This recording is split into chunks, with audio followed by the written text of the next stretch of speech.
আমি আপনাদেরকে আজকে দেখাবো খুবই অল্প সময়ে পারফেক্টভাবে কোরাল মাছ রান্না।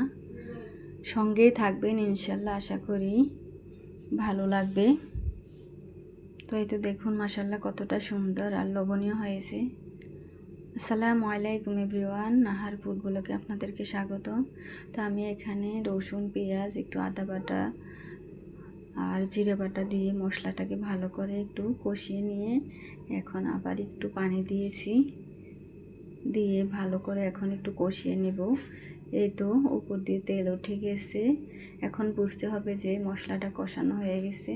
তো আমি এখানে কোরাল মাছটা দিয়ে দিয়েছি, দিয়ে এখন ভালো করে নেড়ে চেড়ে একটু কষিয়ে নেব। এভাবে যদি মশলাটাকে ভালো করে কষিয়ে রান্না করা হয় তাহলে কিন্তু সবজি, তরকারি, মাংস যাই রান্না করেন খেতে কিন্তু অনেক ভালো লাগে। মশলাটা কাঁচা গন্ধ থাকলে কিন্তু খেতে ভালো লাগে না, যত ভালো মাছ মাংসই হোক না কেন। তো সেজন্য চেষ্টা করবেন মশলাটাকে ভালো করে কষিয়ে নেয়ার।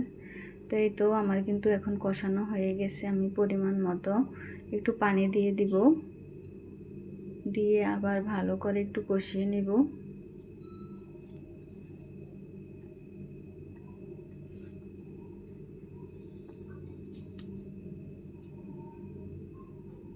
আমি নেড়ে চেড়ে একটু ভালো করে কষিয়ে নেব। এই মাছটা কিন্তু একেবারে চুলার উপরে দিলে ভেঙে যায়, তো সেজন্য কিন্তু আস্তে আস্তে নাড়াচাড়া করতে হয়। তো এই তো আমার কিন্তু এখানে কষানো হয়ে গেছিলো। আমি এখানে একটা টমেটো দিয়ে দিয়েছি, দিয়ে এখন ভালো করে নেড়ে চেড়ে রান্না করে নেব। একটু ঢাকনা দিয়ে ঢেকে দিয়েছিলাম।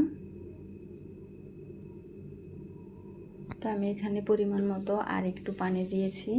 আমি কিন্তু সব সময় তরকারিতে দুইবার পানি দেই। অল্প একটু পানি দিয়ে প্রথমে কষিয়ে নেই, পরে আবার পরিমাণ মতো একটু ঝোল নিয়ে নেই।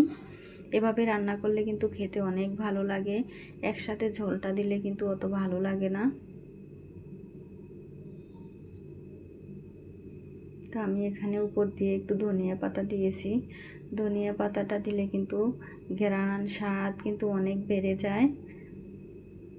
ধনিয়া পাতার সিজনে ধনিয়া পাতা না দিলে কিন্তু ভালো লাগে না। তো দেখুন মাশাল্লাহ, এই তো আমার মাছটা কিন্তু রান্না করা হয়ে গেছে। দেখুন কতটা সুন্দর আর লোভনীয় হয়েছে।